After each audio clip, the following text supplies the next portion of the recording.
alguém fala oi. Oi. Eu não consigo virar à noite, não, mas acabou já. Para. O quê? Nossa, vocês Não. estão... Tem a idade dele aqui, Mas a acabou na lenha- sua cara. Para. Você e o Vulcano Meu, falaram que 25 depois dos 25 começa o Virava adulto. noite. Depois dos 25 que Eu começa tinha- a idade adulta. A diferença, eu já estava me sentindo velho aos 25, é que eu não podia fazer isso depois bebendo a noite toda. Aí não dava certo mais. Eu Mas tinha que ficar mais sóbrio. mais sóbrio. Nem tão sóbrio também. Não 100%, mas... Mas é verdade, eu quando eu tinha uns 20, eu estudava na USP, dava aula em alguns lugares. E às vezes eu tinha uma aula à noite e para mim, que eu frequento na USP, e eu ia dar aula de manhã no outro dia às 7, em algum lugar, longe às vezes. E às vezes tinha uma festinha na USP, aí você fala, acho que eu vou, em vez de ir pra casa e acordar cedo, eu vou na festinha, saio de lá quando terminar e vou direto. Você é louco. Aí ficava lá, tomando cerveja, noite toda, acabava a festinha, ia trabalhar, dar aula. Você é louco. Você nunca fez isso, Eu Luiz? fazia. Eu E fazia depois, essas às vezes, coisas, ainda mas- ia estudar de volta na USP de novo. Olha, que isso? Você tá louco. Isso é a juventude. Aí aos 25, não. Aí eu falo assim, não. Dá pra fazer a noite em claro, mas assistindo TV, né? Assistindo filme. Assistindo Corujão.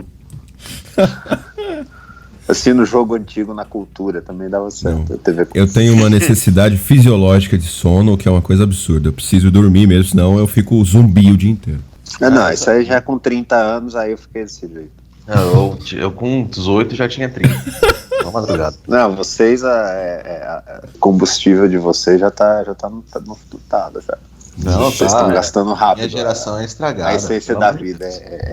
É falta de... muita internet. Estragada. Comi muita terra quando era criança, aconteceu isso. Sei, cara, não sei, mas realmente eu conseguia às vezes fazer isso quando eu era adolescentão, passava a noite jogando, essencialmente. Mas mais do que isso não dá, não. Eu passava a noite jogando nessa época também, aí porque eu trabalhava, estudava o dia inteiro, falava, não tenho tempo pro lazer, dormir pra quê? O que você faz às minhas noites às 6 nunca foi tão verdade, né, Marcelo? Exatamente. Ai, meu Deus. Bom, vamos lá então, a vaca fria. Já estamos no segundo, quem diria, hein? Segundo episódio da segunda temporada. Tô salvando os arquivos assim, S02, E02, e aí a gente faz assim, 10 episódios por temporada, depois a gente enche o saco, depois volta, e aí vai indo. Quem sabe a gente não vira um The Walking Dead da vida, sobrenatural, né? 15 temporadas, aquela The história. Walking Dead pra ficar ruim depois da quinta temporada. Isso, exatamente. Aí muda os personagens, né? Uns saem, outros entram. Se a gente conseguir fazer 5 temporadas boas, eu tô feliz já, cara. Vamos ver o que acontece. Bom, vamos fazer então. Tentar fazer uma boa, pelo menos, né? Não, uma boa já foi, pô. É a meta. A gente deixa a meta em aberto, e aí quando a gente alcançar a meta, a gente dobra a meta. Exatamente. Boa. Então hoje o repeteco de um quadro que fez muito sucesso foi um dos episódios mais visualizados, que mais o pessoal deu play, que é polêmica, né? Polêmica, o pessoal gosta. Hoje temos aqui nomes polêmicos, que eu já sei. Temos um misterioso, né? O Américo decidiu fazer mistério, eu não sei qual vai ser o nome dele. Creio que virá uma provocação, né? Não tenho muita certeza, mas tô com essa convicção aí. E vamos lá. Começar pelo Luiz. Luiz, você vai dar mais argumentos pra timeline te meter o pau? Quando falaram que a gente ia falar de novo sobre subestimados e superestimados, eu logo pensei que era mais uma oportunidade de falar do Busquets, como não? Mas o pessoal cortou minhas asas aqui, disseram que tinha que trocar o camarada, porque eu tinha tanta coisa legal pra falar dele ainda, né? Tive que jogar fora o meu roteiro, achei desagradável, mas, né, a vida segue. Esses dias eu assisti, finalmente, depois de muito tempo, eu assisti o Moneyball. Eu achei interessante. E eu fiquei pensando um pouco sobre o que nos leva a considerar alguém subestimado, superestimado, né? Porque uma das coisas que eu gostei daquele filme é os caras eles falando como existem alguns jogadores que o beisebol não gosta. Por causa do jeito que o camarada lança a bola, por causa do jeito que o cara anda. E como estética é realmente um negócio importante, né? Essa foi uma das coisas que eu cheguei à conclusão que às vezes atrapalha, a estética. O cara não tem gestos técnicos tão refinados. Ele pode ser efetivo, ele pode ser bom no que faz, mas alguma coisa atrapalha. Então essa foi uma das razões que eu achei. Às vezes, uma das razões que inclusive a gente pensou em fazer o tema desse podcast, né? A questão ele estar inserido num contexto que potencializa ele, acaba fazendo o cara ser superestimado ou subestimado, no caso, quando ele está num contexto em que ele não mostra tudo o que ele pode. E outra coisa que às vezes eu cheguei à conclusão que acaba atrapalhando também, né? É o camarada receber muito hype quando é novinho e daí depois ele passa o resto da vida tendo uma carreira boa, sólida, sendo feito bons jogos e a galera não reconhece porque lá no começo imaginou que ele fosse um negócio que ele acabou não se transformando. E o meu nome de subestimado, ele gira um pouco em torno disso. Eu resolvi falar do senhor Robinho. Para mim, o Robinho é uma criatura subestimada. Pensei que fosse falar do Ganso. Não, o Ganso é uma entidade, outra coisa. Mas você vai falar do Robinho Seleção ou do Robinho Clubes? Os dois, como não? Porque pra mim, enquanto seleção, eu concordo com você, ele é subestimado. Ele era um típico jogador de seleção, assim, como temos outros exemplos. Eu já não concordo só com isso, assim, entendeu? Digamos assim, o Robinho, em primeiro lugar, aqui no Santos, óbvio, ele fez por onde recebeu um hype maldito, certo? O cara ali foi 2002, 2004, né, entre que ele apareceu, ganhou o Brasileirão e já ganhou outro Brasileirão e saiu daqui e foi para o Real Madrid, candidato a um dia ser melhor do mundo. Mas ele nunca mostrou as qualidades de alguém que pudesse chegar nesse posto. Ele sempre teve limitações no jogo dele, a questão da finalização dele nunca foi muito boa e é difícil um cara ser melhor do mundo sem saber fazer muito gol. Ele não é um cara com muito entendimento de jogo, ao meu ver. Ele consegue até usar bem as qualidades dele, criar oportunidades e tudo mais, mas ele não tem muito entendimento de jogo. Ele é um pouco limitado nisso daí. Mas ele chegou no Real Madrid, a galera esculhamba, ele jogou bem no Real Madrid, cara. Peguei pra ver o primeiro jogo dele com o Real Madrid. Foi um negócio assim que se eu fosse madridista eu ia ter ficado empolgadão, cara. Aquele moleque que entrou lá, ele entrou destruindo. E a primeira temporada dele por lá foi boa. Entendeu? O período que ele passou lá... Viu, Luiz? Foi... Oi? O Wagner Ribeiro, que era empresário dele na época, deu uma entrevista dizendo que foram questões extra-campo, que o Robinho estava muito bem avaliado na época pelo Real Madrid. O Real Madrid apostava muito nele, mas decidiu vendê-lo por problemas que ele teve ali com o elenco, de relacionamento e tal, e aí... Por isso que ele não continuou, mas a avaliação era positiva lá dentro do Real Madrid. Não, mas ele jogava bem. Tem que tomar cuidado, porque nessa época foi o auge lá do desmonte dos Galácticos. Você tinha, na verdade, vamos dizer assim, uma xenofobia no vestiário, que era uma briga dos espanhóis, apoiados por aquela torcida organizada lá, os Ultras do Real Madrid, que é praticamente uma falange franquista, contra os estrangeiros, e o Robinho acho que ficou do lado dos estrangeiros, né? Foi um período complicado, talvez isso tenha a ver com um pouco a história extracampo. Mas ele jogava bem, ele foi pro Milan, ele jogou bem. Diga, Maciel. Sim. Não, estava só tentando lembrar que se vocês olharem aquele jogo que o famoso pelo Ronaldinho ter sido aplaudido pela torcida do Real Madrid, eles tomam de 3-0 no Bernabéu, quem faz alguma coisa pelo Real Madrid é o Robinho naquele jogo. É o melhor jogador do Real Madrid ali, é quem ainda faz umas jogadas para tentar buscar o placar, alguma coisa. Ele estava bem ali, ele não é que tecnicamente não havia muita questão, especialmente no período do Luxemburgo, eu acho, foi quando ele jogou melhor. Aí ele, no Milan, jogou bem, ao meu ver. O Milan ele já estava numa fase em que ele deixou de ser um brutamontes europeu, né? Havia times melhores quando ele jogou pelo Milan, mas ele cumpriu o papel dele bem. Ele, quando veio aqui para o Santos, ele foi ofuscado por um talento geracional que surgiu, mas ele jogou bem de novo. Ele no Atlético Mineiro tem números excelentes né? Números excelentes, ele jogou muito bem também. Então, assim, na seleção nem se fala, o cara jogava bem todo jogo. Na era Dunga, ele foi o craque do time, dividindo espaço com o Kaká. Ele jogou melhor do que o Kaká na era Dunga, entendeu? Então, eu acho assim, a galera esperava um melhor do mundo. Nunca era para ter sido um melhor do mundo. Mas isso não apaga os feitos do cara. Ele jogou muito bem ao longo de toda a carreira. Ele sofreu, na verdade, pelo rótulo que meteram nele de futuro melhor do mundo. E até hoje você vê gente criticando ele, sendo que onde ele jogou, ele rendeu bem. Se a torcida do Manchester City reclama do Robinho, eu ainda entendo, né? Ô, Luiz, contratado lá pra ser o líder do time, não rolou, né? Mas, fora isso... deixa eu te perguntar uma coisa.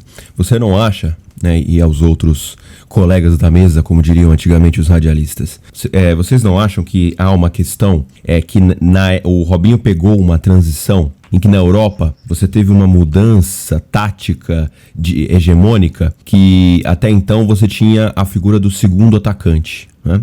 Que permaneceu muito tempo no Brasil, mas na Europa passou a entrar em desuso aquele 4-4-2 com um segundo atacante. O Robinho parecia claramente esse jogador, né? E aí passou-se a usar muito 4-1-4-1, 4-2-3-1, e aí ele não sabia se era um meia de lado, centroavante não era, ponta também não era. Vocês não acham que teve uma questão assim também? Eu acho que não, tá? Acho que o Robinho, quando surge na figura desse segundo atacante do Brasil, tinha vários que eram pontas, assim, efetivamente. Eu acho que o Robinho era um deles. Os jogadores mais dribladores e tudo, eles tinham esse negócio de jogar um pouco do lado do campo, buscando a linha de fundo, ou então driblar para dentro para fazer o gol. Eu acho até que o Robinho, acho que isso não era uma questão para ele, não. Eu acho que teve o seguinte, os jogadores assim como o Robinho, eles dependem muito da velocidade. E a velocidade, acho que é a primeira característica que o jogador perde, né? Capacidade de mudar de direção rápido, do drible. Tem vários jogadores que surgem muito jovens com essa capacidade muito desenvolvida. Um exemplo é o Denilson, o próprio Elivelton, dois exemplos que vieram do São Paulo. E à medida que eles amadurecem, eles não conseguem mais ter a mesma agilidade para driblar, e muitos deles entram em decadência logo depois dos 25 anos, 26 anos. Eu acho que o Robinho até se reinventou um pouco, mas eu acho que, na verdade, ele some quando ele faz a decisão de ir para o City, né? Eu achei que no Manchester City, o Robinho chegou para ser logo que chegou o dinheiro lá, ele chegou para ser acho que o dono do time, de certa maneira, e ele não entrega, acho que ali sim, por encaixe de esquema tático, porque aí eu acho que é o contrário, porque ele jogava numa posição de jogador aberto muito mais recuado do que ele estava acostumado, porque era ali ainda um pouco mais, na minha visão, numa visão de 4-4-2 britânico, né? Era o Sven-Goran Eriksson, né, o treinador do City? Isso. Então, é muito, muito, muito, muito ortodoxo. Então, eu ia dizer exatamente essa questão dele se reinventar, cara. Eu acho que ele, quando chega no Atlético Mineiro, por exemplo, ele conseguiu render muito bem sem ser esse segundo atacante, né? Ele sendo mais cerebral e tudo mais, criava jogada a rodo lá. É que eu acho que ele pegou bastante ainda das duplas de atacante. O Real Madrid jogava com dupla de atacante. O City jogava, só que interpretaram ele como winger. Aí isso foi, mas a questão lá, o Eriksson tinha certa dificuldade de colocar os jogadores na posição certa. Você pode olhar, a seleção inglesa dele também era certinha, mas ele acabava não pondo os melhores porque tinha que encaixar naquele 4-4-2 dele. Depois, sim, no Milan, aí já estávamos chegando no futebol mais ou menos de hoje, com dois jogadores abertos, centroavante único e tal. E aí sim a gente pode já dizer que ele pode ter sido prejudicado, porque até pela versão dele mais lenta tinha que jogar pelo meio, mas aí já não... O Milan do Allegri jogava com 4-3-3, né? Até o Pato às vezes entrava de ponta, né? E na maioria das vezes com o Ibra, né? De centroavante. E aí eu acho que aí ele já, no fim da carreira, já foi um pouco prejudicado, tanto que ele, né, vinha render bem no Brasil e na seleção brasileira, que também jogava, né, até 2010 com o Dunga no 4-4-2, né.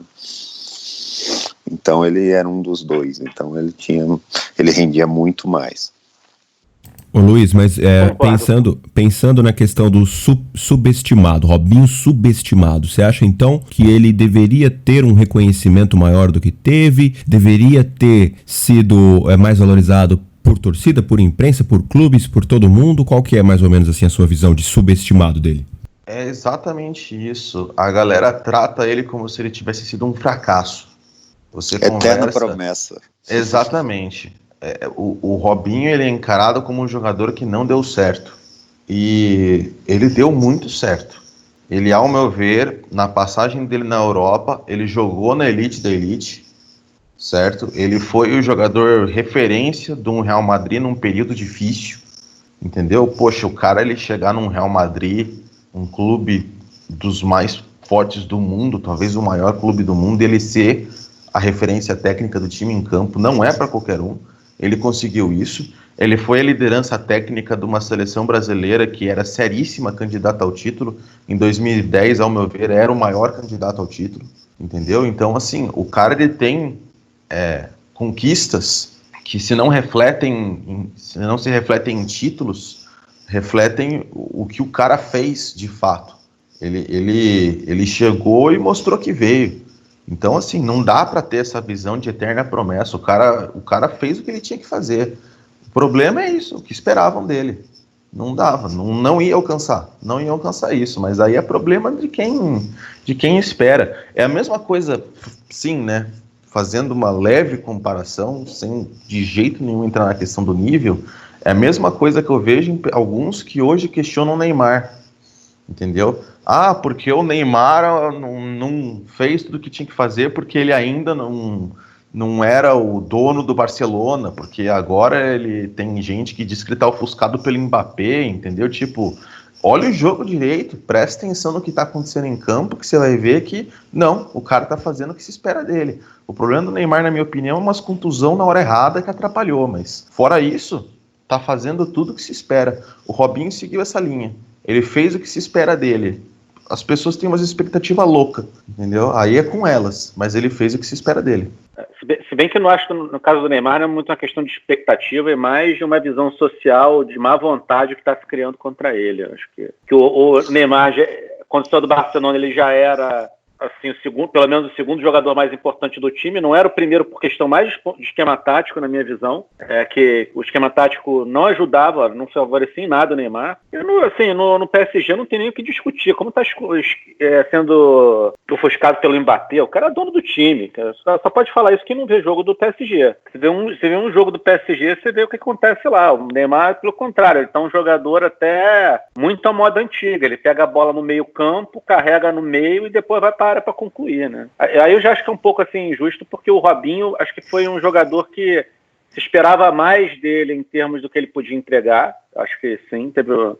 Aí eu acho que ele nessa fase ele foi superestimado em vez de subestimado. Como ele não entregou essa superestimação, ele acabou sendo subestimado. Aí foi do céu e inferno. Foi jogado na caixa do jogador que não serve. Eu acho até, inclusive, que foi um erro o Filipão não levar ele para 2014, tá? Que era um jogador que tinha uma experiência, tinha uma ótima dinâmica com o Neymar, inclusive, que poderia ser muito útil para a Copa no Brasil. Eu dizia a mesma coisa.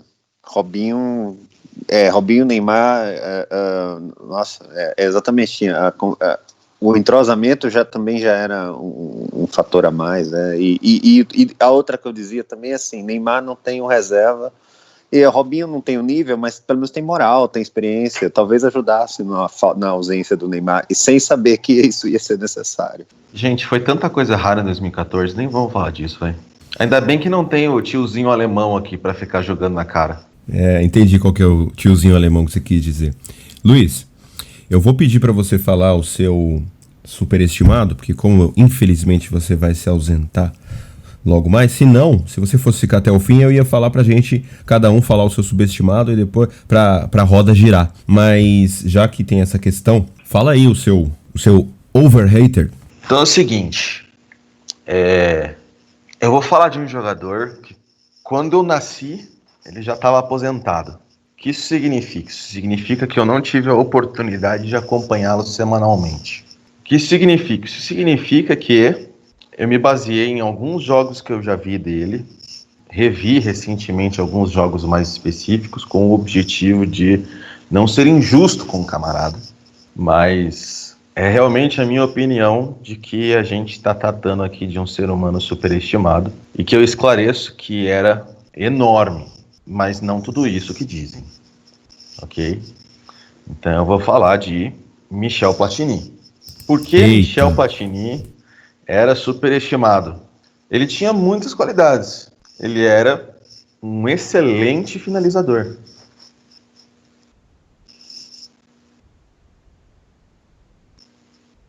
Luiz? Não, acabou, a lista era essa. Ah, tá. É só uma coisa, era na época ou é agora, é o que você quer dizer? É hoje. Ah, tá. É Eu hoje. acho que eu concordo. É eu hoje. não sei. Mas eu não na sei, época não, também cara. um pouquinho era também, porque ele chegou a ganhar uns prêmios de melhor da década de 80 em cima com Maradona disputando, umas coisas muito loucas. Eu não. Aí, como eu falei, eu já tô falando de um negócio que eu não vivi, né? Eu posso falar de hoje. A minha impressão é assim: eu acompanhei alguns jogos dele, certo? Ele era um camarada, assim, que. Ele não tinha muito peso no jogo, certo? Ele me lembra um negócio que eu costumo falar do Pogba hoje em dia, que ele é um cara de jogadas, não é um cara de jogo. Atua poucas vezes na partida, mas ele é influente quando ele atua. Então, eu assisti o jogo do Brasil e França em 86, que foi um jogaço. Causou alguns traumas aqui em pessoas do grupo, então, né, não vamos nos estender muito, mas... Cuidado com o gatilho, cuidado. Então, ele assim... O Platini no jogo de 86, ele participou de maneira efetiva 3 vezes no jogo. Ele fez um gol no final do primeiro tempo, fez um lançamento para o Belloni, que o Belloni deixou o Belloni na cara do gol, o Belloni tirou o Carlos, sofreu uma falta absurda, o juiz só observou, foi um negócio assim chocante, era para a França ter matado o jogo ali, né? Mas deixou o Belloni na cara do gol e daí depois ele foi lá, deu uma de Bade, isolou o pênalti, negócio bizarro assim, entendeu? Mas foi essencialmente isso que ele fez. Ele dominou algumas bolas, isso daí era o padrão de comportamento dele, né? Ele dominava algumas bolas ali um pouco atrás do círculo do meio de campo e ele lançava para alguém correndo pela ponta esquerda, sem critério nenhum, ele dominava e pimba, dava um lançamento lá. Às vezes dava certo, o cara conseguia pegar, na maioria das vezes não dava. No caso do jogo do Brasil, não funcionou nenhuma do que eu me lembro, né? O único lançamento dele que deu certo foi exatamente o do Belloni. Ele participava às vezes na saída de bola, mas não acrescentava nada. Ele não dava nenhum passe mais criterioso ali na saída, não fazia nada demais. O negócio dele era atuar lá na frente, perto do gol, porque ele era um finalizador brutal de jogadas. De cabeça, de longe, de perto, ele era frio e ele tinha uma outra qualidade, vou colocar aqui, que às vezes ele disparava em arrancadas assim e ele tinha habilidade para sair tirando 1, 2, 3, né? Ele conseguia às vezes fazer isso, mas ele não era um camarada assim de muitos drible de corpo, alguma coisa assim, ele precisava do espaço para driblar, entendeu? Então... ele era um camarada com limitações no jogo dele. Existem jogadores que você assiste uma partida e às vezes ele atua uma vez, 2 vezes e você percebe que o camarada ele é especial, né? Então, se você pega o próprio jogo de 86, o Zico ele entrou no jogo, mas foi um negócio assim, ele estava 3 minutos em campo, ele entrou no jogo, deixou na cara do gol que sofreu o pênalti, foi o Branco agora, não lembro. 3 minutos. Branco, exatamente. 3 minutos de jogo. O Zico entrou, deixou o Branco na cara do gol, pênalti, Bob foi lá, perdeu o pênalti, absurdo. Pegar o cara frio e botar pra bater o pênalti, mas tudo bem, né? Outro assunto. Então, assim, o Zico ele encostava na bola, você percebia que o camarada era diferente. O Platini, ele não tinha isso. Ele é um camarada, assim, que ele tem atuação específica na questão da finalização, ele era um excelente finalizador, ele era um meia que, essencialmente, era um atacante, certo? Pra mim, né? Dele Alli versão Ultimate. Meu Deus. Eu ia dizer isso, pô. Vai chamar o Platini de Rodriguinho. Até o final do episódio vai chamar o Platini de Rodriguinho francês. Então, Dele Alli versão Ultimate. É aquele meia que a função dele é fazer gol. ele não é um grande passador, ele não sabe criar jogadas, ele não é um gestor de ataque, ele é um finalizador. É isso que é o Platini. O Rodriguinho Mas assim, que faz biquinho, entendi. O Platini que faz biquinho. Mas o que eu vou dizer é, os jogos que eu vi, eu peguei jogos grandes, assim, jogos importantes. O cara fez alguma coisa em todos eles, à exceção da final de 83, que a Juventus perde pro Hamburgo, e ele não jogou mal, entendeu? Então, assim, em todos eles, ele deu as pinceladas dele. Ele era um cara que não se omitia, embora ele participasse do pouco do jogo. Então, assim, havia hierarquia ali. Mas, realmente, enquanto jogador, ele tinha limitações. Então, por isso que eu digo que eu acho ele superestimado. Não dá para você considerar um cara que é essencialmente um finalizador, botar na lista de top 10 do mundo igual tentam, top 10 da história igual tentam fazer com ele às vezes. Tipo, o Zidane foi muito mais jogador. Kaká foi mais jogador que o Platini? Alguém discorda que o Kaká foi mais jogador que o Platini? Eu não. Eu não sei. Eu acho que eles estão ali mais ou menos no mesmo patamar. E o patamar, eu coloquei, eu fiz a listinha ontem, eu coloquei os dois no mesmo, mas eu gosto mais, eu prefiro o Kaká, eu acho que tem um pouco mais de, não foi tão vencedor, né, na vida, mas certamente eu acho que tinha um pouco mais dessa habilidade que eu acho que falta do Platini, se bem que Platini, a minha memória da época é um pouco meio confusa, porque eu era pequeno, o que eu vi depois e tal, mas o que eu me lembro é do cara que realmente, assim, tava todo mundo, falava dele, ele parecia não estar fazendo nada, mas ele fazia uns gols malditos e então tinha que ter medo dele por isso. Ainda tem gente na França que discute... Que o Kaká joga mais bola. Ainda tem gente na França que discute Zidane ou Platini? É verdade isso? Deve ter. Deve ter porque o Platini, embora... O Platini é daquela turma que também não é francês raiz, não, né? Porque o nome dele, na verdade, é um nome italiano. Então, ele deve ser ali É bem capaz que ele tenha alguma ascendência ali, ou para a região da Savoia, ou ali para a região de Nice, onde foi os últimos italianos a pularem para a França. Acho que foi 1850, mais ou menos. Mas o Zidane é argelino, né? Então, isso lá na França provoca paixões, assim, complicadas, como eu já falei. A frase comum do francês é que a seleção de futebol não tem francês. O que você acha, Marcelo? Isso existe lá. O interessante é que a França já era miscigenada no futebol desde muito tempo, mas eram colônias, né? Esses mesmos países que agora fornecem os ou naturalizados ou os da segunda geração, né, de imigrantes, mas antes eram colônias, então era francês na prática. Mas se for olhar a composição, era similar. Jogador nascido no Marrocos, no Senegal, e agora isso ainda existe, só que realmente tem essa, né, existe em algumas regiões, principalmente menos cosmopolitas, essa resistência. Então, até por isso, às vezes eu digo que o rugby é mais popular que o futebol lá, pelo menos nessas regiões, porque o rugby realmente não é praticado pelos filhos dos imigrantes desses países, né? Não há uma presença forte deles. Eles talvez se sintam, né, não é essa questão.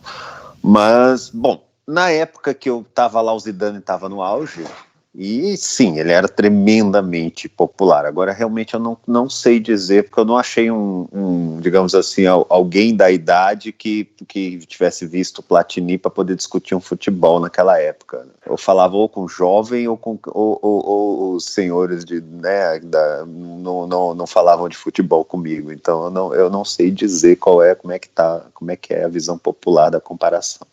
Eu também não, mas assim, agora eu vou fazer eu lembro de ver quando o Zico foi para a Itália e logo depois você teve, na temporada seguinte foram os principais jogadores de 82, você teve a Globo começou a mostrar os jogos do campeonato italiano, se não me engano ela começou a mostrar do meio para o final da temporada 83-84 e mostrou a temporada inteira 84-85. E o craque do campeonato italiano, assim, era destacadamente o Platini, tá?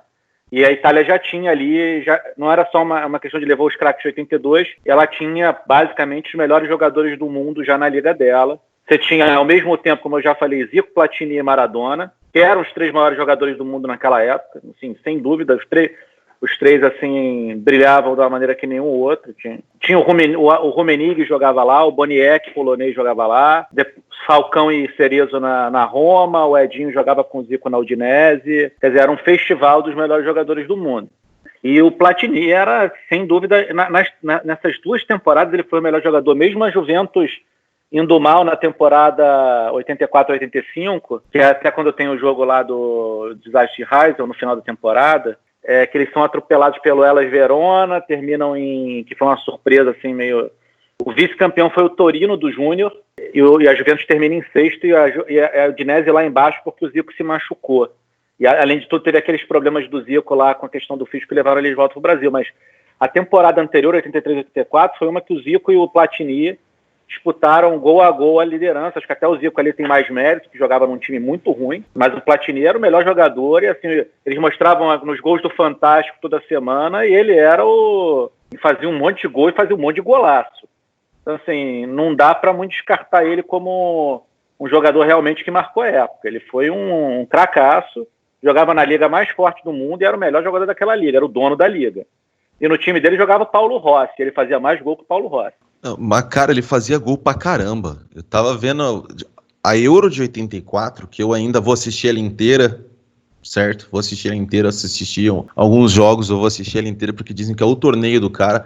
Ele fez, acho que, 9 gols em 5 jogos. Então, assim, ele tem mais de um gol a cada 2 jogos, sendo um meio-campista, né? Então, assim, e aí entra a minha outra coisa que, ao meu ver, acaba superestimando alguns jogadores, que são números, certo? Números acabam superestimando alguns jogadores. O Platini, ele fazia muito gol,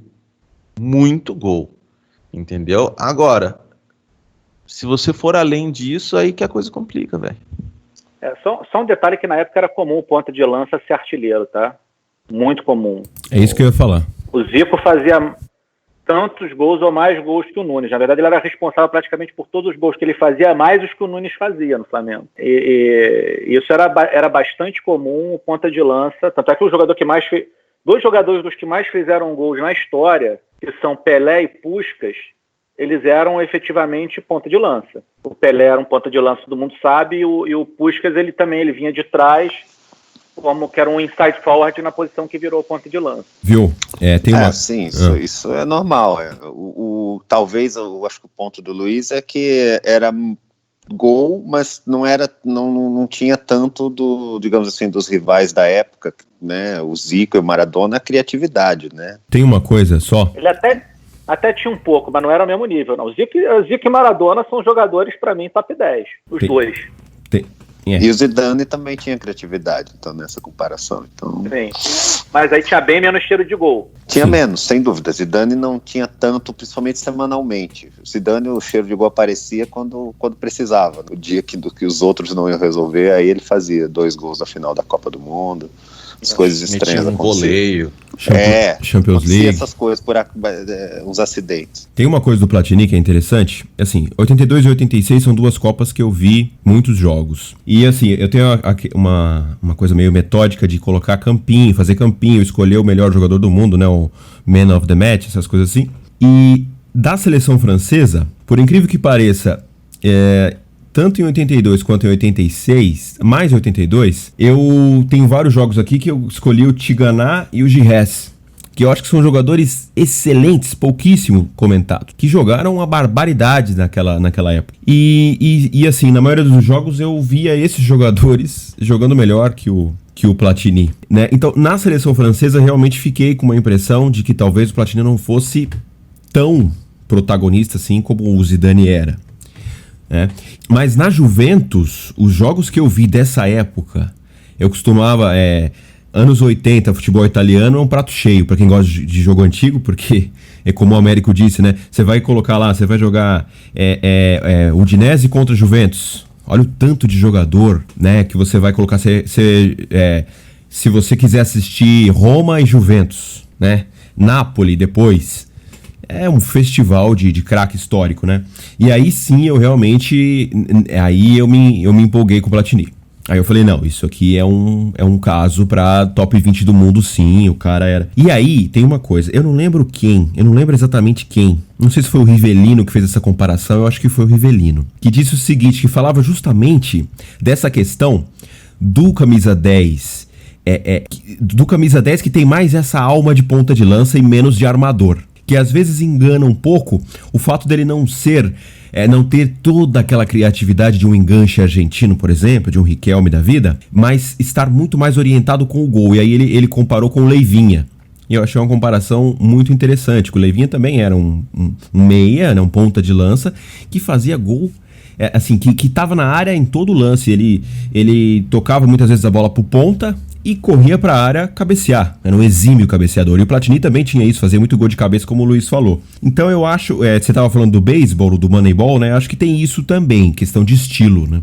Ele era um meia muito agressivo e muito relacionado com o gol. Não tá no nível do Zico, com certeza. Eu acho que o Zico tá bem acima, acho que o Zidane também tá acima. Mas, pra mim, assim... Se a visão social do Platini for essa, da gente discutir quem foi melhor, ele ou o Kaká, eu acho que tá ok. Eu não acho que ele é superestimado, não. Se as pessoas quiserem discutir se ele foi melhor que o Zico ou o Zidane, aí sim. Aí eu acho que estão colocando num patamar maior do que o que ele merece. Mas eu acho que a visão social nessa, não. Agora, eu acho o seguinte, na temporada 84 e 85, o Platini foi melhor do que o Zico e o Maradona, tá? Se tivesse o FIFA World Player na época, ele ganharia. Em 83 e 84 também. O que o cara fez na Euro foi um negócio descomunal. Mas o que o Zico fez na Udinese, com aqueles pernas de pau da Udinese, ficou um gol abaixo do Platini, porque ele se machucou no final, era difícil também. Ia ser uma briga boa. Mas isso pode acontecer, né? A gente fala, né, do jogador tem uma temporada maior do que de jogadores que são superiores, né? Isso aí a gente vê até recentemente que teve alguns jogadores que fizeram umas temporadas comparáveis a Messi, Cristiano Ronaldo, né? Pegar um Luis Suárez em 2014, assim. Lewandowski hoje, né? Exatamente. Mas a superestimação talvez seja por ele ter sido, talvez de forma destacada, o melhor jogador europeu daquela época. Sim. E os europeus são muito... Tanto é que na época ele devia ganhar aquela balão de ouro da France Football toda a temporada, porque naquela época só dava para europeu, você não dava para estrangeiro jogando na Europa, e ainda era uma revista francesa, né? Ele deve ter prêmio pra caramba. Meu Deus, Não, fizeram hors concours pra não ficar chato, né, às vezes. Deixa eu olhar aqui, rapidamente, quantas bolas de ouro ele tem. 3? 83, 84, 85. Achei que tinha 4. 3. Deixa eu olhar aqui se não falta rolar a lista. Aqui apareceu 3 no Google, mas, bom... Antes era Saint-Étienne, também era difícil ganhar bola de ouro no Saint-Étienne, né? Sim. Olha a lista inteira da bola de ouro. Um par de título ali por causa dele, viu? Sim, mas francesão, né? Francesão sempre foi um top 5 league, que é a quinta, assim, a cadeira garantida. Aliás, boa parte dos anos 80 tinha gente que considerava abaixo de Portugal. Não pela liga em si, mas porque os clubes portugueses tops, eles tinham mais presença na europeia do que os franceses. O Benfica, o Porto ganhou, foi campeão da Champions League, ainda era Copa dos Campeões em 86, se eu não me engano, com o Casão. E o Benfica chegou a várias finais. Quando o PSV ganhou em 88, ele ganhou do Benfica, né? São 3. São 3 mesmo, acabei de achar aqui. Antes dele vem Rummenigge, 81, Paulo Rossi, 82, Platini, Belanov, do Dinamo de Kiev, depois Gullit, Van Basten, e aí ele já está aposentado, Mateus, Papan, que a bola de ouro era um prêmio só europeu, né? Então o Platini ainda tinha a vantagem de não estar disputando com Maradona, com Zico, então levou 3 seguidos. Deitava e rolava. Depois continua europeu, mas aberto a jogadores não europeus. Nessa época ele era europeu, fechado a jogadores só europeus. Jorge Weah não poderia nem ganhar. Entendi. Bom, eu vou passar a bola para o Américo, que parece que vai mudar aí um pouquinho a regra e vai falar de um jogador só, Américo? Vou falar de um jogador só porque eu acho que o Luiz trouxe um jogador que tem a mesma característica já, que é o Robinho. É um jogador que ele foi ao mesmo tempo superestimado e subestimado. Dependendo do momento que você analisa a visão social desse jogador, ele pode ter... Esse eu acho que até muito mais que o Robinho. Ele foi severamente superestimado e depois severamente subestimado. E agora acho que tentam encontrar um equilíbrio, mas eu vejo uma tentativa de, vamos dizer assim, superestimar ele um pouquinho agora. Mas acho que isso também tem mais uma conotação assim, pela participação dele em algumas situações mais voltadas para a política, defesa dos jogadores e tudo, que é o Alex. Alex jogou no Palmeiras, começou no Curitiba, teve uma passagem desgraçada pelo Flamengo e pelo Parma, e depois brilhou no Cruzeiro e se tornou um dos grandes, talvez o maior craque da história do Fenerbahçe. Mas o Alex, eu lembro, assim, quando ele surgiu no Curitiba e depois foi para o Palmeiras, era mais um jogador que era tratado como um projeto de melhor do mundo, assim, um camisa 10 como aquele que a gente não via desde o Zico, talvez, alguma coisa do tipo. E ele começou muito bem, obviamente no Curitiba é mais fácil destacar, sem menos pressão, foi para o Palmeiras, pegou o time do Palmeiras que foi campeão da Libertadores, também foi muito bem no Palmeiras, mas aí já era um elenco onde ele já um pouco dividia a responsabilidade com outros jogadores que tinham mais cancha, tinham mais experiência. Tinha Paulo Nunes, Evair, que era bem mais experiente que todos eles. Vários jogadores que o Filipão trouxe do Grêmio, como o Arce e tudo. Depois ele é vendido para o Parma, não é aproveitado, é emprestado para o Flamengo, fica 2 meses que ele mal jogou e quando jogou mal. Eu entendo toda a complexidade e dificuldade que o Flamengo tinha na época, mas foi também a época que o Petkovic se estabelece como um grande ídolo na torcida do Flamengo. Na mesma temporada onde ele não vingou, o Klemer deu espaço ao Júlio César, que virou o goleiro, um dos goleiros mais cultuados pela torcida do Flamengo. Então não é também assim, como se fosse uma era impossível de você aproveitar. Acho que até a carência ali para um bom jogador seria até uma boa oportunidade. Ele passa uns 2, 3 anos onde ele ficou em briga judicial com o Parma, tinha uma questão sobre os direitos federativos dele, e ele joga pouco, quase sempre, de vez em quando ele tem uns lampejos, joga muito, mas ele quase sempre joga mal. E nessa época ele passa do jogador que era para ser um dos melhores 10 do mundo, ele começa a ser chamado de Alex Sotan e vira um jogador que não serve para ninguém. E aí é que eu falo que ele virou um subestimado, porque ele continuava sendo um jogador muito bom, ele estava vivendo alguns problemas até de ordem extracampo que estava atrapalhando a carreira dele, mas... Então essa subestimação deixa ele pingando de um lado para outro até que ele vai parar no Cruzeiro sob protestos da torcida do Cruzeiro. E ele vira o craque do Campeonato Brasileiro. O Cruzeiro tem aquela temporada de 2003 histórica lá da Tríplice Coroa. Diria que a maior temporada de um clube no futebol brasileiro, certamente até 2019, quando o Flamengo ano passado também ganhou tudo. Acho que não teve nenhum outro clube que ganhou, assim, nenhum outro clube ganhou no mesmo ano Copa do Brasil estadual e o brasileiro. E o Cruzeiro naquele ano basicamente ganhou tudo que disputou. Depois disso ele acaba sendo um pouco depois vendido lá pro Fenerbahçe, onde ele fez uma bela carreira. Participou da grande campanha do Fenerbahçe na Champions League, que foi até sob o comando do Zico como técnico, eles chegaram às quartas. Mas é aquele negócio também, ele fez uma grande campanha na Europa, mas numa liga assim, de terceira prateleira, num dos melhores clubes de lá. E volta para o Brasil, assim, já com uma visão social melhor, volta para o Curitiba, e aí ele se envolve lá naquela bagunça lá do Bom Senso Futebol Clube, que para mim é um movimento de jogador que ganha muito dinheiro, porque se você pensar nos jogadores que ganham um pouco, aquilo ali ia ser um desastre para eles são a grande maioria, e se aposenta assim, com essa aura assim, de defensor da classe. O que eu acho é o seguinte, é que o Alex nunca foi um super craque, ele foi um grande jogador que era acima da média dos jogadores que permaneciam no Brasil. Ele teve uma carreira razoavelmente longa no Brasil.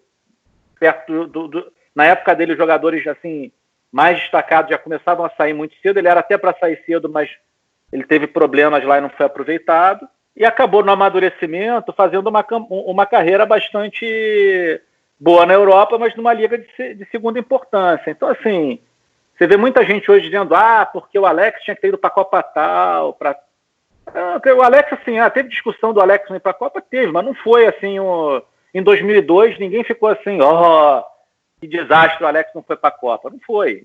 Não é nem olhando. Assim, tiveram 2 jogadores na época que eu lembro que teve mais discussão social sobre ele não estar no grupo.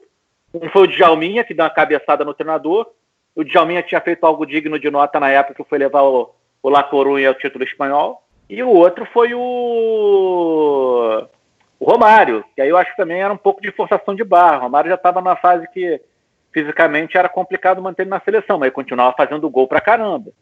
Inclusive ele fez bons jogos durante o período de eliminatórias. E aí falaram, mas ele foi convocado sempre assim na seleção brasileira de 2000, eu não vou botar 99, porque a lesão do Ronaldo é o marco assim que a seleção começa a afundar. Mas naquele período entre Copas, até a Copa América de 99 a gente foi bem, a gente arrebentou. Terminou a Copa América de 99, o Ronaldo se machucou, a seleção brasileira foi claudicante durante todo o período. Passou nas eliminatórias no último jogo, ganhando de 3-1 em casa da Venezuela.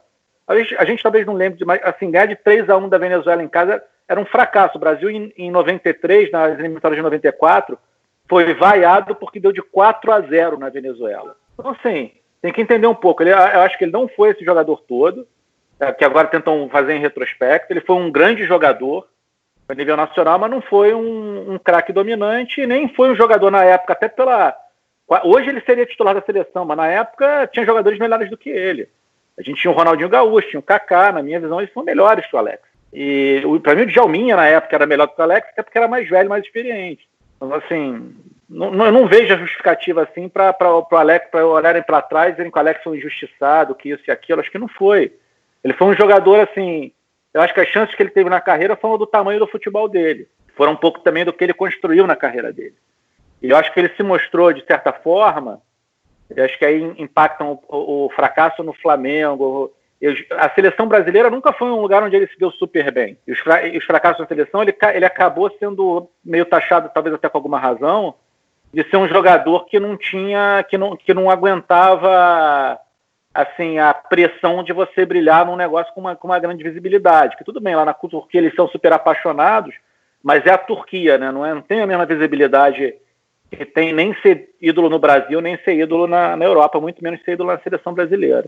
Bom, eu vou pedir a palavra aqui pelo fato do Alex ter jogado, talvez não, né? Aqui no Brasil, muita gente fala do Cruzeiro. O Cruzeiro ele jogou bem uma temporada, mas o Alex no Palmeiras em 98, 99 e até 2000, 2001 já, embora em 2001 contra o Boca, lá em La Bombonera ele tenha jogado uma barbaridade, mas em 2001 já estava num declínio. Aqui no Brasil ele jogou muito mais em quantidade e qualidade também no Palmeiras, né? Sim, eu acho que, assim, vendo entrevistas dele, ele deu uma entrevista pro André Henning uma vez, e, assim, aquele imbróglio jurídico que ele teve com o Parma afetou muito a questão emocional dele. Inclusive ele fala que a escolha de ir para a Turquia e fazer uma carreira longa na Turquia tinha muito a ver com a ideia de ter um porto seguro, de não passar mais, né, pelo que ele passou, porque o Parma naquela época, começo dos anos 2000, era uma coisa bem diferente do que é hoje. Vocês sabem muito bem, mas talvez quem esteja ouvindo não saiba, né? Tinha grandes jogadores, né? Tinha um elenco muito forte e ele indo para lá era uma porta de entrada para um gigante europeu. E aí tem todo aquele problema, né, jurídico, e aí ele ficou um tempão sem poder jogar, e aquilo ali desestabilizou. Eu acho o seguinte, o Alex tem uma coisa assim, né, muito se fala o Felipão, ele é injustiçado por 2002. Em 2002 ele realmente, assim, eu acho que o pessoal tem uma coisa assim de, às vezes, trocar o tempo, né? O ano que o Alex arrebentou foi 99, 2000 e 2003. Em 2002 ele não tava tão bem assim, né? Então, realmente... Mal tava jogando. Então o Felipão não teve culpa que justamente na época da Copa ele não tava no seu ápice, muito longe disso, né? Então tem isso. A questão do futebol turco, a única coisa que eu discordo de você é assim, tudo bem, ele brilhou no futebol turco, onde não é na primeira, talvez nem a segunda prateleira da Europa, das ligas. Mas o que ele fez no futebol turco, ninguém fez. Muita gente diz que o Alex foi o melhor jogador brasileiro na Turquia. Não, eu já vi muita gente dizer, em várias línguas diferentes, que ele foi o maior jogador da história da Turquia. Porque assim, eu tava vendo esses dias alguns números dele, e eu fui buscar aqui quando você começou a falar. O cara fez 317 participações diretas em gols, né, assistências e gols, em 344 jogos. O cara fazia gol ou assistência praticamente todo jogo. E quando não fazia gol nem assistência, ele comandava, ele era o capitão, o dono do time. O que ele fez na Turquia foi um negócio assustador. E talvez, assim, tentando fazer uma contextualização, isso indique que tudo bem, ele talvez não tivesse a capacidade de ser ídolo num grande clube europeu, mas ele poderia ter sido um jogador muito importante num grande europeu. Eu acredito que sim. Acredito que ele tinha nível para, na sua época ali, meados dos anos 2000, ter feito um papel importante num clube médio para grande das grandes ligas. Não sei o que vocês acham, qual liga daquela época ele se daria melhor, se na Inglaterra, na Espanha, na Itália. O que vocês acham? Eu queria comentar isso aí, mas eu acho que talvez na Europa ele tivesse espaço, tinha pelo menos espaço para mais. Eu diria que pelo menos na França ele teria como se destacar bem. Eu acho que seria um lugar bom para ele. Mas eu ainda não sei, assim, quando se fala o que ele é superestimado hoje, qual nível vocês estão pensando? Porque se falou em Rivaldo, em Ronaldinho, ele está bem, mas muito abaixo disso. Eu acho que isso todo mundo concorda. Eu fiquei até assustado, né? Não é isso? Olha, então, eu acho que tem hoje gente que não vai falar assim aberto. O Ronaldinho não, porque o Ronaldinho é superestimado pra caramba, tá? Mas falam como se fosse assim um negócio normal, assim, porque a Copa de 2002 foi um absurdo, ele não ser levado. Se você olhar o artigo da Wikipedia, tá escrito assim. Wikipedia é muito bom para você ver a visão social, né? Porque geralmente é isso que tá lá. Se é algo que é construído socialmente, é a Wikipedia, é verdade. Exatamente. E esse tá lá, não, porque ele tinha vários jogos no período entre Copas, era quase certo que ele ia. Eu falei, porra, não. Não era. Eu achava que ele ia por causa que ele era da confiança do Filipão e tinha feito algumas partidas, assim, não jogava bem todas as partidas pela seleção, mas jogou muito bem numa partida contra a Argentina, que a gente estava bem azarão naquele jogo, porque não tinha o Ronaldo, o time vinha mal, a Argentina do Bielsa vinha atropelando todo mundo. E naquele dia ele apareceu e o Brasil venceu, foi 3-1. Não, foi 3-1 para eles. O 3-1 nosso ainda foi com o Luxemburgo. Então não? foi 3-0. Eu sei que foram 3 gols, eu não me lembro agora o quanto a Argentina fez ou não fez. Porque o Vampeta jogou muita bola e ele também. Os dois foram os melhores do Brasil em campo. Não, mas eu acho que esse jogo ainda foi, se eu não me engano, sobre o Vanderlei Luxemburgo. Ainda era o Luxemburgo? Ainda era o Luxemburgo. Então isso eu não me lembro bem.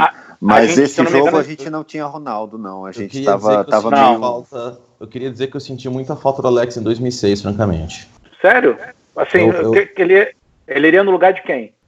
A gente tinha muito meio campo central. Tinha Zé Roberto, tinha Juninho Pernambucano, tinha Ricardinho, tinha Mineiro, tinha um monte de gente ali. O Gilberto Silva, o Emerson, muita gente para fazer mesmo as 2 vagas dentro do que era aquela seleção naquele momento. E eu achei que tinha o Kaká e o Ronaldinho Gaúcho de meio ofensivo mesmo.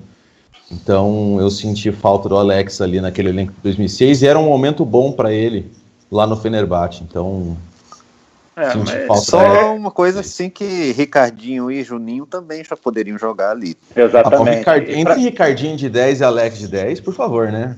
Não, mas quer ver um exemplo de um jogador para você comparar com ele? O Juninho, na época, era um jogador que estava jogando bem mais do que ele. O Juninho era o dono do Lyon, e o Lyon era um time que naquela época, ali perto de 2006, chegava longe em competição europeia, né? Não, o Juninho era monstro. Não questiono isso, entendeu? Mas eu acho que o Alex ali, pensando em elenco, ele teria sido mais útil do que o Ricardinho e o Mineiro foram, por exemplo. Bom, mas aí você paga o preço de ir para a Turquia, né? Continuando com a questão da visão social, então, que patamar está o Alex? Para mim, por exemplo, ele está abaixo do Juninho. Eu diria até com distância considerável. Para mim é fácil, não há muito o que discutir. Ele Eu acho que talvez em nível futebolístico, vou dizer, eu acho que ele é comparável ao Felipe Coutinho. Nossa, não, por favor. Eu acho ele bem melhor que o Felipe Coutinho. Agora eu vou até ir embora, viu? Não, olha só, são dois jogadores diferentes. O Alex tinha, na minha visão, um problema que eu acho que seria um problema para ele, talvez para ele se fazer carreira nos principais times, na elite europeia. Ele sempre foi um jogador muito, assim, ele era meio lento, ele não era um jogador dinâmico, rápido, assim, intenso até. E nunca foi, tanto é que o apelido Alex Sotan meio que caía bem nele. Ele era aquele meia que gostava de jogar com a bola no pé. Eu vou discordar bem disso. Sem a bola, sem a bola ele era meio relapso e tal. Não, isso era assim, ele tinha essa... E os times europeus na época, uma coisa que eles cobravam era ter jogadores assim, muito ativos. Para não ser ativo, você tinha que ser o Ronaldinho Gaúcho, que tinha uma técnica excepcional. Assim, mesmo assim com todos os problemas. Agora, o Alex, para mim, nunca teve um nível técnico para ele poder ser meio disperso e não tinha, assim, vamos dizer assim, a intensidade física para jogar, para mim, na elite europeia. Tanto ele não foi cogitado para jogar na elite europeia. Só no Parma no início. O Parma naquela época era elite europeia. O Parma era filial da Parmalat Futebol Clube na Itália, que era a sede, na verdade. Eu vi muito o Alex, assim, com distanciamento histórico. Eu acho que tinha muito de estereótipo nesse negócio de Alex Sotan. O Luxemburgo fala muito disso. No Palmeiras, do Felipão, ele era dinâmico, sim, intenso, sim. Muitas vezes você via ele ajudando a fechar a linha de marcação. Tinha um posicionamento que ele cumpria, não dormia em campo. O que acontecia é que, assim, ele não decidia o tempo todo, ele não pifava o tempo todo, como diz o Luiz, que o Guti tentava pifar o tempo todo. Ele não fazia isso. Ele, muitas vezes, ele ia no certo, no passe certo. Muitas vezes ele pegava a bola, não, tá fechado, devolve. Pega de novo. Mas ele tinha uma coisa, assim, clássica de camisa 10 brasileiro, que ele era muito relacionado com o gol. Fazia muito gol, tava sempre buscando dar assistência ao último passe, e os números dele sempre foram absurdos. A academia, ele é o maior artilheiro do Palmeiras na Libertadores, né? Quer dizer, assim, sobre nível histórico, eu acho que falar sobre rival do Kaká, comparar com ele, o Ronaldinho Gaúcho, é loucura. Se alguém falar isso, eu vou Djalminha. Rasgar as vestes. Então, vamos lá. Djalminha, Juninho Pernambucano e Alex. Acho que são jogadores ali próximos. Eu acho que o Djalminha tinha uma qualidade técnica bem maior do que a dele, mas praticamente, assim, poucas vezes... Eu tava assistindo a Espanha dessa época, 2000, 99 até 2003, muito por conta do Real Madrid e do Barcelona, mas peguei alguns jogos do La Coruña. E é incrível como tinha jogo que ele fazia chover e tinha jogo que ele não fazia absolutamente nada, o Djalminha. Então eu acho que o Djalminha era mais inconstante do que o Alex, mas tinha muito mais qualidade técnica. E o Alex foi um jogador maior do que o Djalminha pra mim, na minha opinião. Tanto no Brasil quanto fora. E o Juninho Pernambucano é o contrário. Acho que a peça Alex tem mais qualidade técnica, mas o Juninho foi um jogador maior e mais regular, digamos assim. Acho que o nível do Alex tá por aí. É aí que a gente tem que colocar ele. Muito acima, muito abaixo, eu acho um absurdo. Eu acho que vocês são hater do Felipe Coutinho aí. Eu acho que, olha... Porque até ele ir para o Barcelona iam achar que eu estava superestimando o Alex, pelo que se dizia dele. Eu concordo com você sobre o Felipe Coutinho. É mais veloz, inclusive, que o Alex, né? Mas embora seja mais fraco fisicamente. Eu acho que o Felipe Coutinho pegou uma época no Liverpool onde ele achou um lugar para jogar, mas ele sempre jogou de maneira muito específica. O problema do Felipe Coutinho para mim é esse. É aquela história de que a gente até comentou bastante, né? Que a gente fala do Sterling e tal. Ele jogava ali na ponta esquerda, né? E basicamente a jogada dele era puxar pro meio e chutar pro gol. E o chute de média distância dele sempre foi a sua grande qualidade, né? Agora, quando ele precisou ser mais criativo, quando ele precisou fazer algo além, ele deixou muito a desejar. Eu acho que o Felipe Coutinho é um jogador de boa qualidade, até assim, o chute de média distância dele é muito bom, mas não passa muito disso, entendeu? Acho que ele tem menos repertório. Eu acho que ele está sendo subestimado nesse exato instante. Eu acho que ele é um jogador que talvez não se encaixe bem no futebol europeu atual. Ele, para mim, é um jogador lá do entre linhas mesmo, e tem que achar um espaço para ele. Tão constante assim na criação do jogo, mas ele no último terço tem muita criatividade, ele acha soluções instintivas. Eu gosto dele, embora reconheça as fraquezas exatamente de encaixá-lo no... que ele não é tão fácil de encaixar no estilo dos times europeus atuais.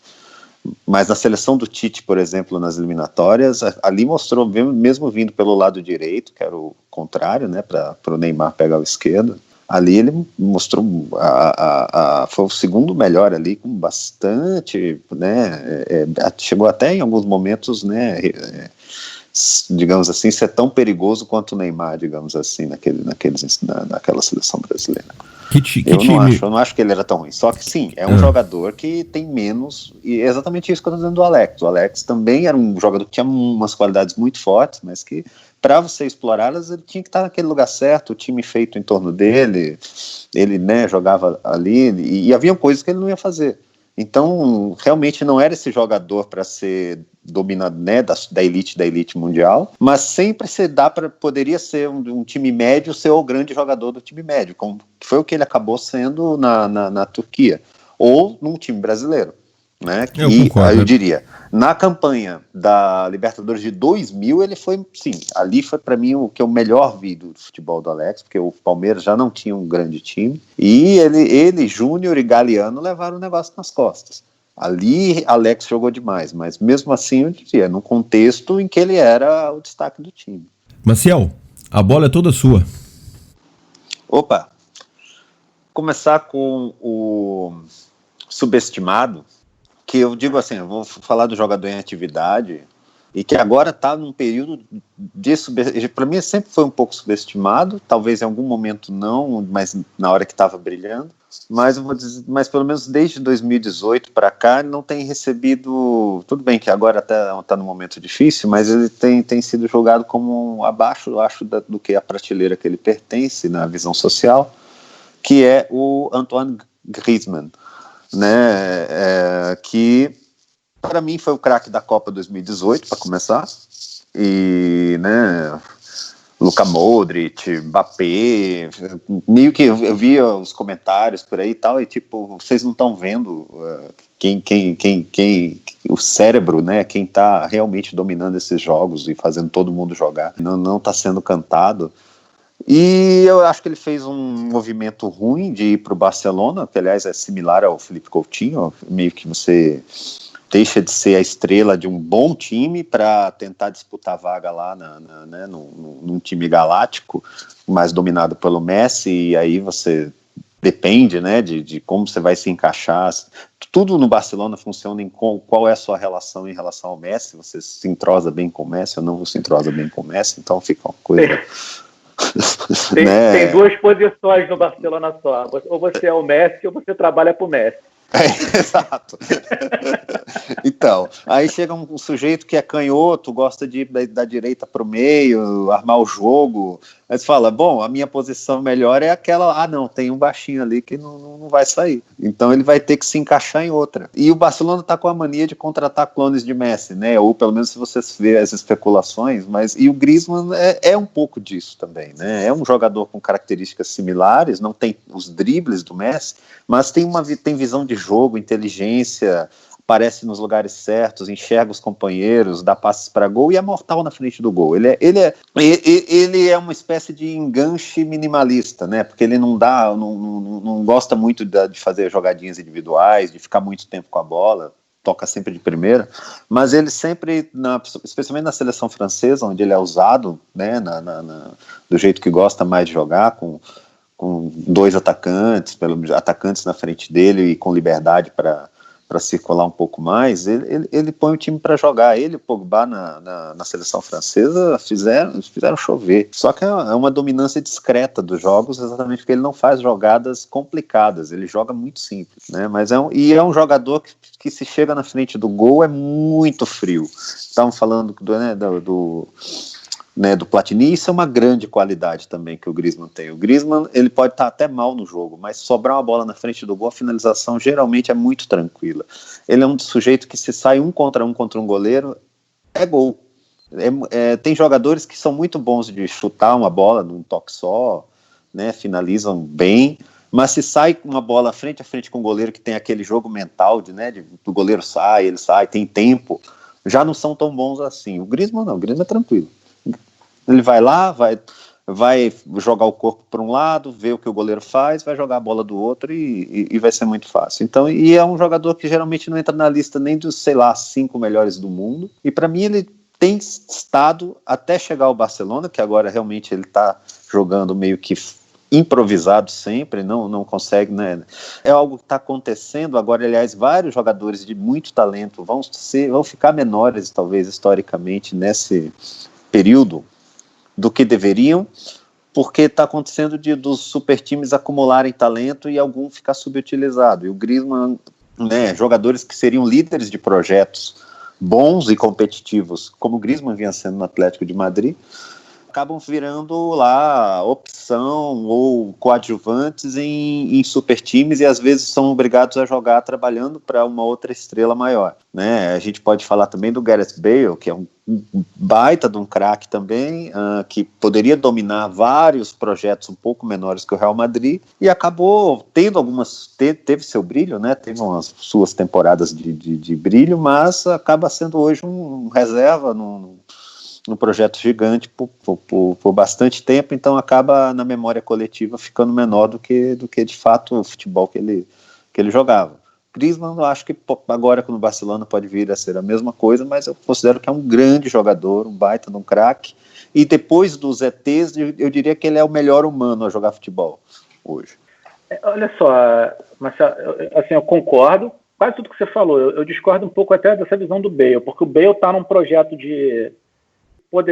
eu acho que se ele tivesse mais disposição de assumir a bronca ali para brilhar, ele teria o espaço. Até durante um tempo, o próprio Di Maria, que para mim é bem abaixo desses dois que a gente está falando aí, do Griezmann e do Bale, poderia fazer, que é o Zidane. O Zidane, ele é... Se o cara tem estilo para brilhar, ele dá espaço. Ele é um jogador, para mim, que valoriza o talento e que cultiva o talento. Não, existe essa questão de grupo, como é que eu vou dizer, dessas interações, mas eu imagino... Sim, eu imagino que talvez em outras épocas ele ia estar lá num time que ele ia ter tudo que ele quer e ele ia render, porque ele é bom. Não, eu acho que ele é. Agora, tem gente que é motivada de maneira diferente, ele talvez não funcione tão bem, ele está desmotivado, isso é fato. O Griezmann não, é muito profissional, tanto que dá para ver que ele se esforça para ser o que o Barcelona precisa, mas não ele de fato corre o risco de ficar alguns anos tendo temporadas abaixo do que pode. Eu acho o seguinte, os jogadores, para tomar esse tipo de decisão, eu também acho complicado. Assim, provavelmente a maior parte dos jogadores tem um entendimento tático do jogo, eles têm algum entendimento tático, mas eles não têm um entendimento tático mais holístico, assim, olhando o conjunto como um todo. Até pela falta de experiência, a maioria deles são jovens, eles viram um pouco futebol, eles vivem aquilo mais do que pensam muitas vezes. Segundo, que tem uma questão que a carreira é curta, e se a oferta financeira for boa, o cara às vezes tem que ir, porque você também não vai desperdiçar isso.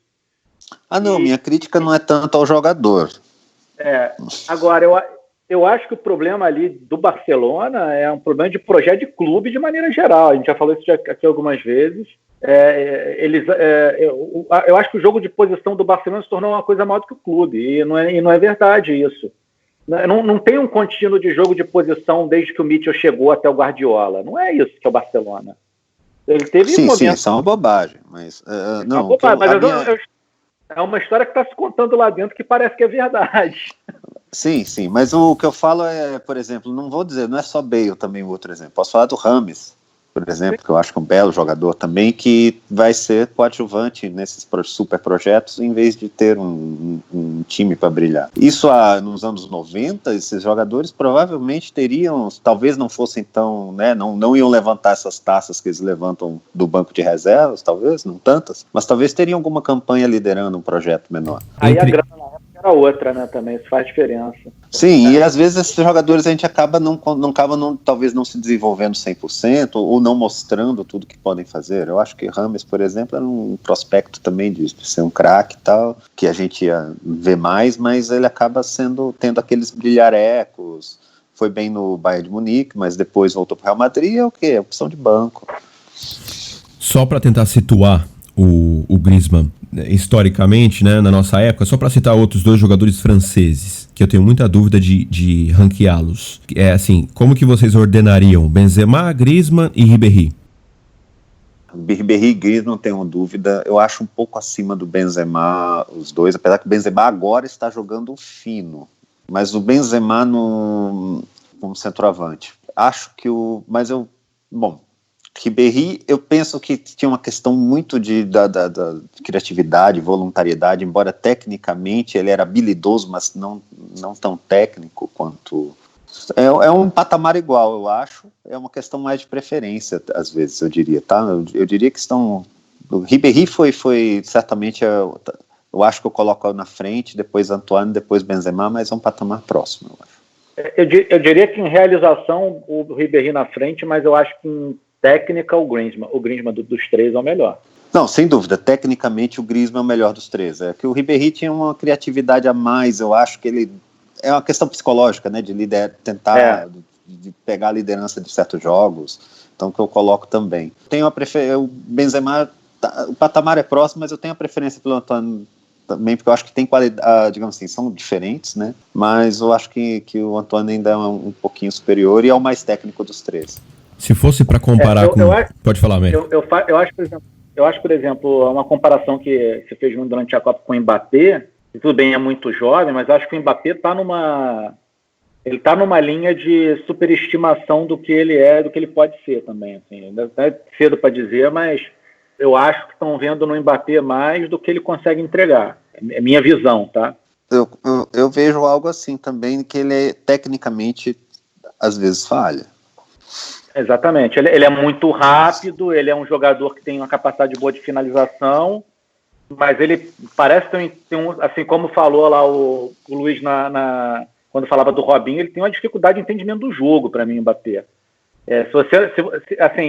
O fato de ele entrar em impedimento ou não é simplesmente feeling do passador, porque ele passa da linha. Então, assim, eu acho que tem eu acho, por exemplo, o Griezmann, ele tem um repertório técnico e cognitivo muito superior ao Mbappé e hoje parece indicar que o Mbappé vai ser uma coisa do outro mundo e que o Griezmann é um jogador mais mediano. Eu não vejo essa diferença toda entre eles, não.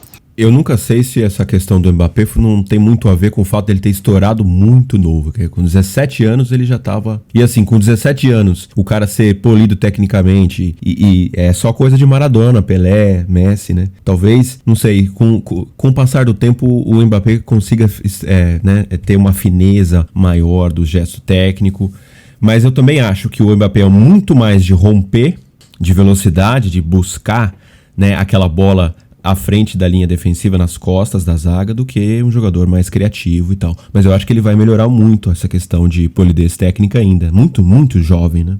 Mas tem que tomar cuidado porque esse jogador de explosão é aquele que eu falei que acaba cedo muitas vezes. Foi uma das coisas que prejudicou a carreira do Robinho. Ele vai perder essa explosão em questão de 2, 3, 4 anos máximo. Ele não vai ter a mesma capacidade de romper. Ele vai ter que segurar na técnica, vai ter que saber a hora dele avançar e a hora dele segurar. É aí que a gente vai ver quem é o Mbappé. Sim, sim. Mbappé me lembra uma versão um pouco melhor do Michael Owen. Mas ele lógico, é jovem, pode evoluir e nós não sabemos.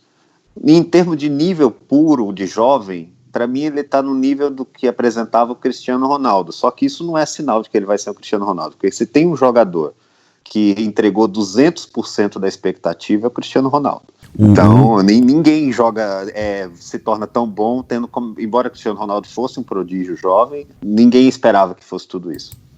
Eu acho que o Cristiano Ronaldo era mais habilidoso. O Cristiano Ronaldo era sem dúvida mais habilidoso, mas eu acho que tinha uma tomada de decisão bem ruim no começo da carreira. O Cristiano Ronaldo foi um jogador que amadureceu tarde, na minha visão. eu lembro muito que inclusive as críticas que se fazia ao Cristiano Ronaldo eram muito parecidas às críticas que se fazem ao Neymar. Na Copa de 2010 eu lembro do comentário que ele ficava se olhando no placar para ajeitar o cabelo, esse tipo de coisa. Tinha um negócio de vaidade. Uhum.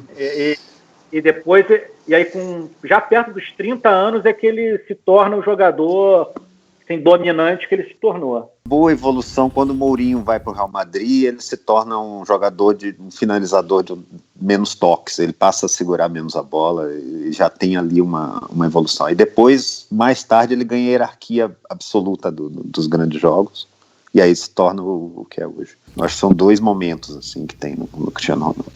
Acho que é 2011 ali, quando, né, o 2012, 11, qual a temporada? Que é 10-11, quando o Mourinho vai para o Real Madrid, e depois a da 10ª, que ali ele, né, mata os demônios e passa a resolver todo o jogo importante. Aí fica um negócio de outro mundo.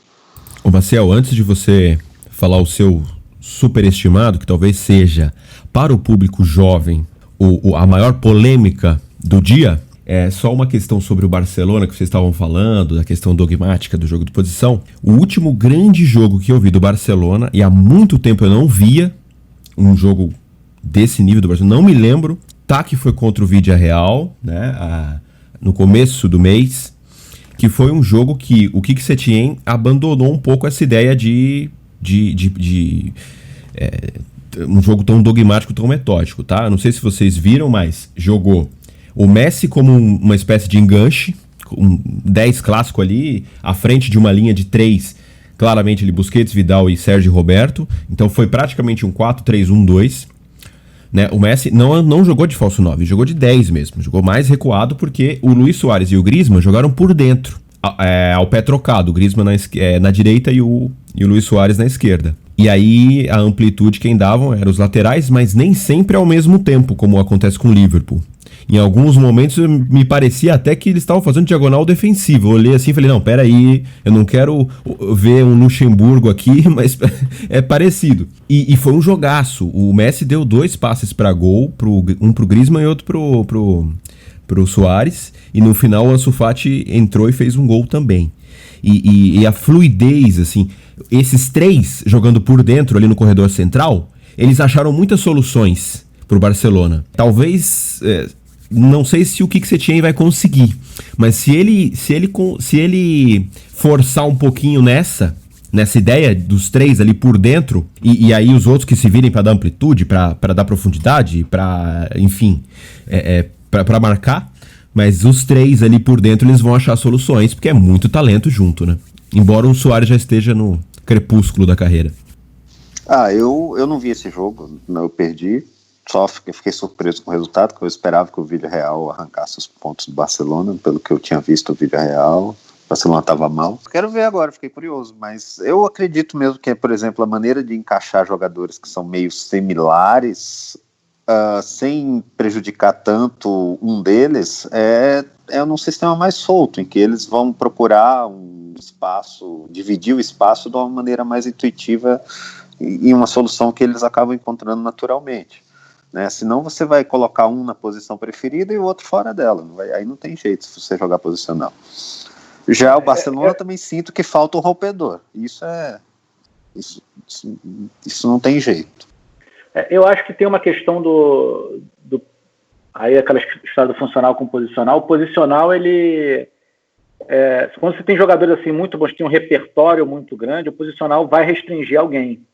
Porque você vai botar ele numa posição onde você espera que ele siga que ele execute um pedaço bem definido do repertório dele. E quando você joga num esquema mais solto, onde os jogadores têm que interpretar mais a situação, você vai liberar o repertório desses jogadores para ser usado na melhor situação. Então, uma hora ele está sendo marcado naquela posição, ele vai inverter com outro dos jogadores, como os dois são muito bons, eles vão conseguir executar as 2 funções e o time vai sair ganhando, porque a defesa não vai saber como marca. Eu acho que assim, acho que o grande ensinamento do futebol brasileiro, dos técnicos brasileiros, é que o Zidane hoje acho que é o principal promotor disso na elite europeia, é que quando você tem hierarquia do talento, você tem que armar o time de uma certa maneira e com uma certa liberdade, para que os melhores possam aproveitar o melhor que eles fazem em várias situações de jogo diferentes. E que eles vão ter a inteligência e a capacidade de interpretar como se organizar em cada momento para tirar o maior resultado possível. Beleza. Para fechar com chave de ouro, então, esse episódio, Maciel do céu, você vai fazer isso mesmo? Você vai se jogar aos leões? Não, leões, eu só gatinhos. Vou dizer o que eu vejo. Para mim, quem não tá vendo tá assistindo outro filme.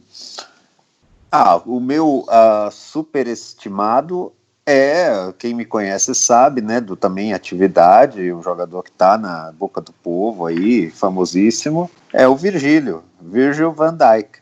Mas eu explico, não acho que ele é mau zagueiro, nem médio, acho que ele é excelente. E arrumou a defesa, a contratação dele foi 80 milhões de libras, não foi isso?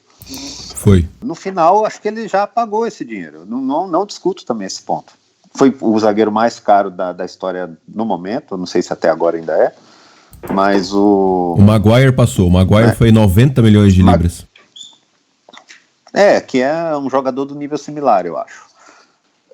Ele é muito bom, esse dinheiro foi muito dinheiro na época, mas pelo resultado que ele entregou em campo, valeu, porque o Liverpool estava desesperadamente precisando de um zagueiro, o Lovren, que era o titular antes, era muito instável, né, e falhava, e zagueiro é uma posição que precisa de confiança, né, o jogador não pode ser muito irregular. Você veja Davi Luiz, que tem muitas qualidades, mas não, né, todo mundo tem medo, exatamente porque ele não tem essa característica, ele não é regular. O Van Dijk tem uma boa regularidade, mas o problema do superestimado não é isso, o problema é que as pessoas veem isso e claro, está sendo vencedor, né, com o Liverpool, e começam a colocar em escalão onde ele não pertence, né, começam a fazê-lo sentar em mesas em que ele deveria no máximo servir, né. Por exemplo, como sendo, já colocando entre os melhores zagueiros da história, ou mesmo entre a temporada dele, como sendo talvez o melhor zagueiro desse século XXI. Ainda assim é um exagero, tá? Para mim é um grande exagero. Ele é o melhor zagueiro do mundo hoje? Ele está entre os melhores, mas não há diferença entre ele e os outros. Eu acho que não é o melhor, tá? Eu acho que, por exemplo, há jogadores que tem mais recursos, por exemplo, se for olhar o Koulibaly, eu acho um zagueiro que é mais completo que ele, jovem, né, ainda que está na flor da idade, sem falar dos nossos experientes Sérgio Ramos e Piqué, que estão numa prateleira acima. Se for pegar o auge dos dois, principalmente Sérgio Ramos, é uma diferença bem grande. Van Dijk tem qualidades que encaixam muito bem com o Liverpool, ele tem uma ótima noção de cobertura em campo aberto, se impõe bem fisicamente, tem uma boa velocidade, é tranquilo, mas ele não é esse colosso inteiro assim, em termos, por exemplo, nível técnico. Tem uma boa saída de bola? Tem, mas é algo fora do normal? Não é, tá? Piqué, por exemplo, tem muito mais jeito com a bola, tem muito mais trato com a bola. Os lançamentos dele são bons? São, mas são melhores que o do Bonucci, são melhores que o do mesmo Jerome Boateng. Nós temos grandes zagueiros por aí que fizeram grandes temporadas e que não foram tão hypeados como o nosso Van Hype, tá?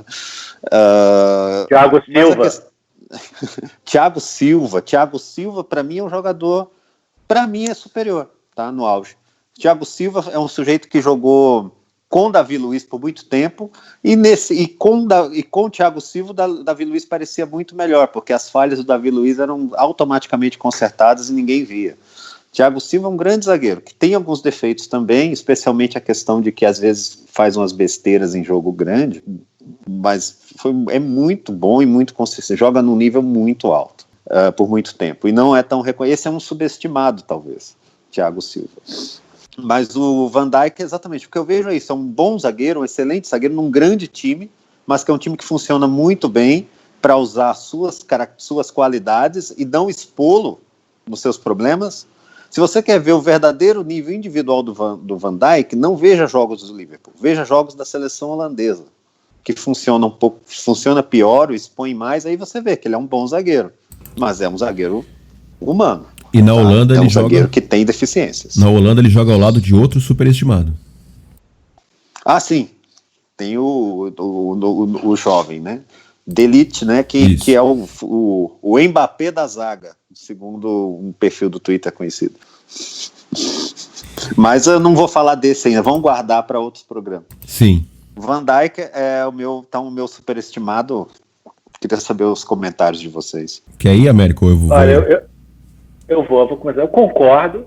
E, aliás, assim, o lance dessa semana lá, que a gente até comentou bastante do erro dele lá na saída de bola, para mim, mostra exatamente, porque não foi um jogador... ele errou porque ele estava sob pressão. Não, ele errou e chamou a pressão. E não foi nem que ele errou assim, que ele dominou mal a bola. Não, ele errou mesmo. Ele errou a saída de bola completamente, redondamente, ainda corrigiu errado. Ele sempre teve a opção para se livrar do problema, nem que fosse tentar uma virada de jogo desesperada para o outro lado e dar um chute, correr o risco de meter a bola na lateral, que é muito menor do que ele dar um passe para o meio da área. Ele erra na saída de bola e, para completar, ele dá o passe para o gol para o adversário. Mas ele tem isso, assim, um pouco de hype demais, e ele é assim, um bom zagueiro, um ótimo zagueiro, tem defendendo, saindo com a bola ele é bom, mas também não é essa coisa toda, ele sabe sair, até por ser zagueiro holandês, provavelmente, que ele sempre trabalhar nesse negócio de você fazer a saída de trás, mas não é um super jogador, um cara assim que vai marcar a época. Eu acho que é mais um daqueles jogadores que o Klopp pega, que são jogadores bons, mas não são excelentes, e o Klopp faz parecer que o cara é do outro mundo. Talvez a gente descubra que eu chamo isso de Klopp doping. Exatamente. É o Klopping. Exato. Viu? Então, assim, o Liverpool é basicamente um time desse, né? O Salah acima do que ele pode, o Mané provavelmente acima do que ele pode fazer, o Firmino acima do que ele pode fazer, todo mundo acima do que ele pode fazer. E o time do Liverpool é ótimo. Os laterais. Pois Viu? Robertson talvez seja o melhor exemplo. Sim. Tem duas coisas que eu acho que fazem o Van Dijk ser muito hypeado. Duas coisas principais. Tem mais de duas coisas, mas acho que duas. Uma é a questão da comparação com os zagueiros que o Liverpool teve. Acho que desde Carragher e Agger, e talvez o Skrtel, que eu gostava, mas que era outro tipo de zagueiro, né? O Liverpool não tinha nada aceitável. Tinha um bom zagueiro no Liverpool, mas que quase nunca jogava, e até hoje também é pouco assíduo, que é o Matip, que eu acho muito bom zagueiro, mas é de vidro, se lesiona muito. Então, muitas vezes, o Liverpool, de uns tempos pra cá, jogava com o Lovren e Sakho, pra você ter uma ideia do nível, né? É uma coisa tenebrosa. Então, ele chegou ali, realmente, a comparação fez com que ele parecesse um jogador muito maior do que é. Agora sim, eu não gosto de dizer que eu torço pro Liverpool. Eu acho que você torce, aquela coisa do coração é uma coisa única. Eu torço pro Palmeiras, ponto final. Tenho um carinho pelo Liverpool, como já tive um carinho em outras épocas pelo Milan. Como, enfim, de vez em quando a gente acompanha alguns projetos interessantes e tal. Mas eu assisto muito o jogo do Liverpool. E posso falar sem nenhum medo, né, do que as pessoas vão achar, que, assim, a Premier League, elas têm uma coisa de superestimar zagueiros. E eu sou, as pessoas criticam bastante, gera bastante polêmica quando eu digo: Ferdinand foi superestimado pra caramba, Terry foi superestimado, Vidic foi superestimado, muitos zagueiros da Premier League foram. Por quê? Porque, queiram as pessoas ou não, é uma liga de nível defensivo muito baixo. Os zagueiros, normalmente, hoje aumentou o nível porque eles compram quem eles querem, mas mesmo com muito dinheiro há muito tempo, o nível defensivo, até taticamente, aquela coisa, muito tempo ainda, aquela dogmática das 2 linhas de 4, aquela história toda, você vê lances bizarros defensivos semanalmente na Premier League. Essa temporada foi até melhor do que as anteriores, mas até pouco tempo atrás era bizarro, assim, era coisa assim, né? Pra quem é hater do futebol brasileiro, eu via muitos espanhóis falando, né, na timeline, parece um campeonato brasileiro, né, com marcação zonal. Porque assim, aquela coisa do chutão pra lá, chutão pra cá e muitas falhas individuais. Então você entra nesse contexto com mínima noção de posicionamento, como disse o Maciel e tal, você você consegue se sobressair. E tem uma coisa do Van Dijk também, que é a questão do Liverpool jogar muito com o lado forte, lado fraco. Então, às vezes, como ele tem um lançamento bom, não é assim, coisa do outro mundo, mas é bom, ele também muitas vezes tem aquele clarão pra mudar o lado da jogada. E ele faz isso bem. Mas, como disse o Maciel, outros zagueiros, o Thiago Silva tem um lançamento longo, sempre teve. Mesmo no Fluminense, acima dele.